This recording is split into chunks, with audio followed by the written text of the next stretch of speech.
بسم اللہ الرحمن الرحیم۔ السلام علیکم۔ حضرت معاذ بن جبل رضی اللہ تعالی عنہ کا تعلق انصار کے مشہور قبیلہ خزرج کی شاخ بنو سلمہ سے تھا۔ انہوں نے جب اسلام قبول کیا تو ان کی عمر صرف 18 سال تھی۔ یہ نہایت خوبصورت لمبے قد کے نوجوان تھے۔ ان کی آنکھیں بڑی موٹی موٹی، چمکتے ہوئے خوبصورت دانت، سفید رنگ اور گھنگھریالے بال تھے۔ یہ صرف ظاہری طور پر خوبصورت نہیں بلکہ باطن کے بھی نہایت اجلے تھے۔ اپنی قوم بنو سلمہ کے نمایاں افراد میں سے تھے۔ نہایت ذہین، فطین اور روشن دل و دماغ کے مالک تھے۔ اللہ کے رسول صلی اللہ علیہ وآلہ وسلم سے نہایت محبت کرتے تھے۔ آپ کی مجلس میں بیٹھے رہتے، قرآن سیکھتے اور اسے حفظ کرتے۔ انہوں نے جلد ہی قرآن کریم حفظ کر لیا۔ یہ ان صحابہ کرام میں سے تھے جن کو مکمل قرآن مجید حفظ تھا۔ حضور نبی کریم صلی اللہ علیہ وآلہ وسلم بھی ان سے خوب محبت فرماتے تھے۔ ان کی زندگی میں ایک بڑا اہم واقعہ رونما ہوتا ہے۔ ان کا گھر ثنیۃ الوداع کے قرب و جوار میں تھا، جہاں آج کل مسجد قبلتین ہے۔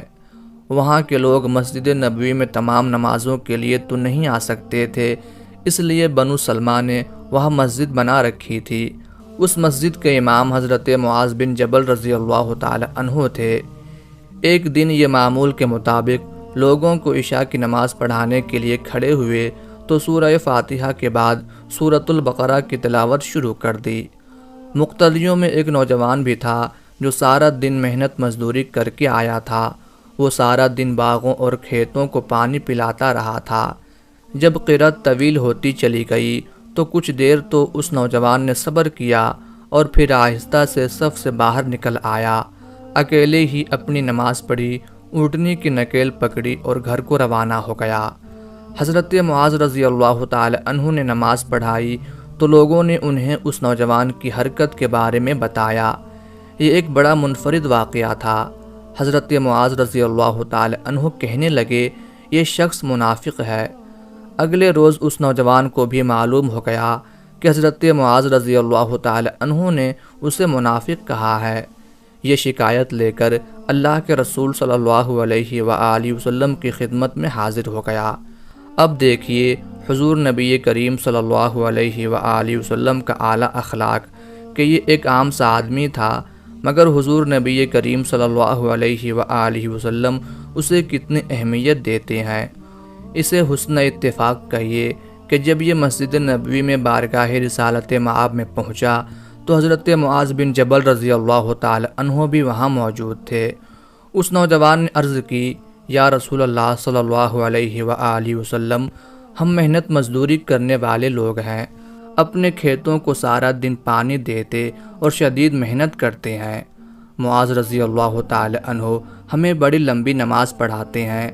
کل انہوں نے نماز میں سورۃ البقرہ پڑھی، میں تھکا ہوا تھا، اس لیے میں نے جماعت سے الگ ہو کر نماز پڑھ لی اور گھر چلا گیا۔ اب ان کا یہ خیال ہے کہ میں منافق ہوں۔ ناظرین، اللہ کے رسول صلی اللہ علیہ وآلہ وسلم نے پوری تسلی سے اپنے اس صحابی کی گفتگو سنی اور پھر حضرت معاذ رضی اللہ تعالی عنہ جن سے آپ شدید محبت کرتے تھے انہیں ارشاد فرمایا، کیا تم لوگوں کو فتنے میں مبتلا کرنا چاہتے ہو؟ کیا تم لوگوں کو فتنے میں مبتلا کرنا چاہتے ہو؟ کیا تم لوگوں کو فتنے میں مبتلا کرنا چاہتے ہو؟ جب تم لوگوں کو امامت کراؤ تو چھوٹی چھوٹی سورتیں پڑھا کرو۔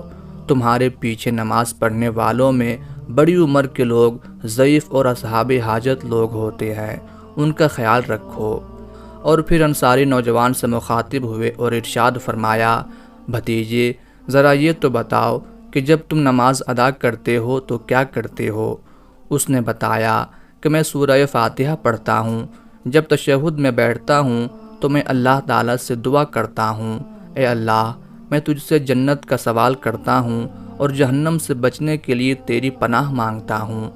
پھر اس نوجوان نے بالکل عامیانہ زبان میں کہا، اللہ کی قسم، بات یہ ہے کہ میں تو آپ صلی اللہ علیہ وآلہ وسلم اور معاذ رضی اللہ تعالی عنہ جیسی لمبی دعائیں اور اللہ سے سرگوشیاں نہیں کر سکتا۔ ناظرین، حضور نبی کریم صلی اللہ علیہ وآلہ وسلم اپنی امت کے لیے کتنے شفیق اور مہربان ہیں۔ اگر سچ پوچھیں تو مجھ سمیت کتنے ہی ایسے لوگ ہیں جنہیں لمبی چوڑی دعائیں نہیں آتیں۔ ہم عجمی لوگ ہیں، جب دعا کے لیے ہاتھ اٹھاتے ہیں تو بس اپنی زبان میں جو دعائیں آتی ہیں مانگ لیتے ہیں۔ اب دیکھیے اللہ کے رسول کے اعلیٰ اخلاق کو کہ آپ اس نوجوان انصاری صحابی کو کن الفاظ میں تسلی دیتے ہیں۔ ارشاد فرمایا، فکر نہ کرو، میں اور معاذ بھی اسی طرح کی ہی دعائیں مانگتے ہیں۔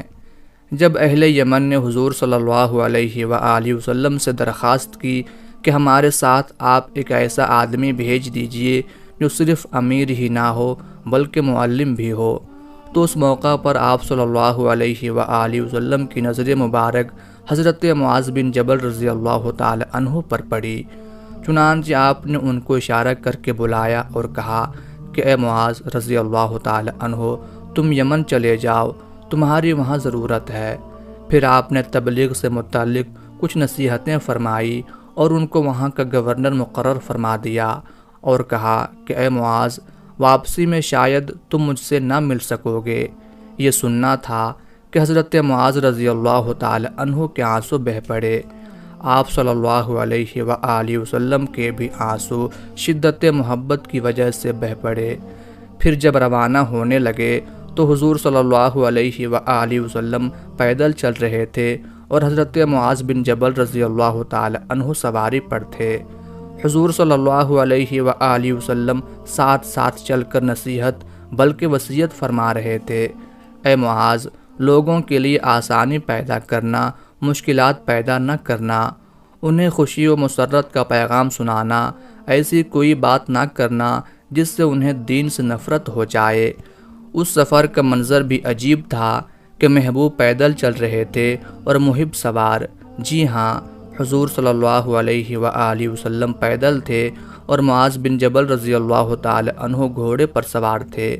اس وقت حضور نبی کریم صلی اللہ علیہ وآلہ وسلم کتنے خوش تھے، اس کا اندازہ اس سے کیا جا سکتا ہے کہ جب حضرت معاذ رضی اللہ تعالی عنہ نے عرض کیا کہ اگر مجھے فیصلہ کرنے کے لیے قرآن و سنت میں کوئی چیز نہ ملے تو اپنی رائے سے اجتہاد کروں گا، حضور صلی اللہ علیہ وآلہ وسلم کو اس جواب سے اتنی خوشی ہوئی تھی کہ آپ صلی اللہ علیہ وآلہ وسلم نے فرمایا، اللہ تعالیٰ کا شکر ہے کہ اس نے اللہ کے رسول صلی اللہ علیہ وآلہ وسلم کے سفیر کو اس چیز کی توفیق دی جس سے اللہ کا رسول راضی ہے۔